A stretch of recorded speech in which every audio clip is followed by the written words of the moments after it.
সন্ধেবেলায় মেয়ে হঠাৎ বায়না করলো, মা আজ চকলেট কেক খাবো। তাই আমিও তাড়াতাড়ি রান্নাঘরে গিয়ে ওর জন্য কেক বানিয়ে ফেললাম। নমস্কার, আমি সুস্মিতা। সুস্মিতাস কিচেন অ্যান্ড ব্লগে আপনাদের অনেক স্বাগত জানাই। তো চলুন দেখে নিই রেসিপিটা। প্রথমে একটা মিক্সির বাটিতে নিয়েছি 1 বাটি সুজি। ওই বাটিরই আমি নিয়েছি 1 বাটি চিনি।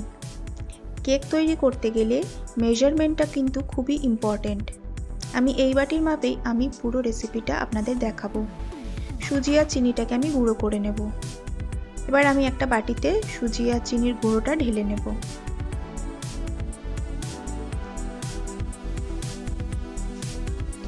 এবারে আমি এর মধ্যে নেব 2 টেবিল চামচ কোকো পাউডার।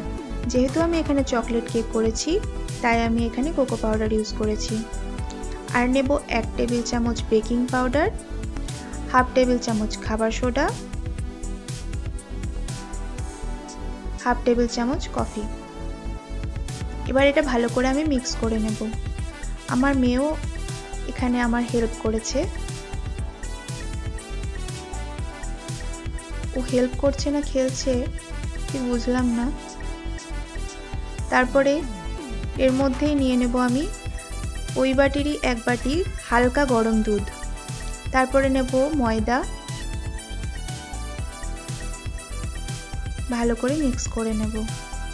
আমি কিন্তু সেম বাটি এখানে ইউজ করেছি, যে কোনো মেজারমেন্টে ময়দা দুধ সব কিছু আমি একই বাটিতে দিয়েছি। এরপরে দেব এখানে 2.5 টেবিল চামচ মতন টক দই। এবার এটা আমি ভালো করে মিক্স করে নেব।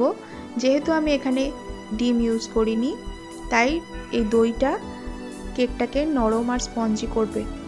এবার আমি কিছুক্ষণ ঢাকা দিয়ে রেখে দেব 10 মিনিট মতন। কাজু কিশমিশ আমি কুচি করে নিয়েছি। 10 মিনিট পর ঢাকনা খুলে একবার ভালো করে নাড়লেই দেখুন কতটা থিক হয়েছে ব্যাটারটা। এই রকমই কনসিস্টেন্সি আসবে, একটু থিক হবে। এরপরে এর মধ্যে দিয়ে দেব কাজু আর কিশমিশ কুচি। ব্যাটার আমাদের রেডি। এবার যে প্লেটে আমি বসাবো কেকটা সেই প্লেটটা আমি অয়েল দিয়ে ব্রাশ করে নেব। মিক্সচারটা আমি ওই প্লেটে এবার ঢেলে দেব। একবার ট্যাপ করে নেব যাতে কেকটা ভালো করে সেট হয়ে যায়। এর ওপর থেকে আমার মেয়ে হাইড অ্যান্ড সিক বিস্কুট গুঁড়ো করে দিয়েছে, বলল মা খেতে খুব ভালো লাগবে। এরপরে কড়াইয়ে জল গরম বসিয়ে ওর ওপর একটা স্ট্যান্ড বসিয়ে আমি কেকের মিক্সচারটা রেখে দেব। 15 মিনিট পর ঢাকনা খুললেই রেডি নরম কেক। একটু ঠান্ডা হওয়ার পরেই আমি এটা বার করেছি। দেখুন কেকটা কতটা নরম আর স্পঞ্জি হয়েছে।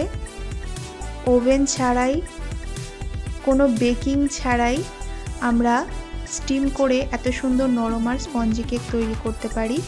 আপনারাও একবার ট্রাই করবেন, দেখুন কতটা নরম হয়েছে।